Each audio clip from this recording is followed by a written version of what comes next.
بسم اللہ الرحمن الرحیم۔ السلام علیکم ورحمۃ اللہ وبرکاتہ۔ روزے کا فدیہ کب دے سکتے ہیں؟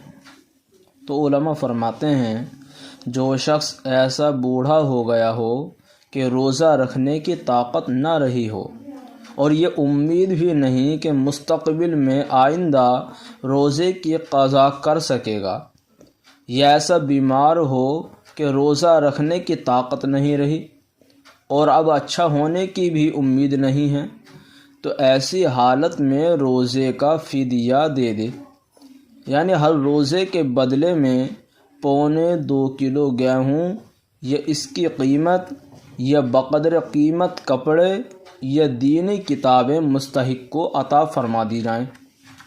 اس کی وجہ سے فدیہ ادا ہو جائے گا۔ ہاں، اگر موت سے پہلے روزہ رکھنے کی طاقت اللہ پاک نے عطا فرما دی تو روزے کی قضا کرنا یہ اب ضروری ہوگا۔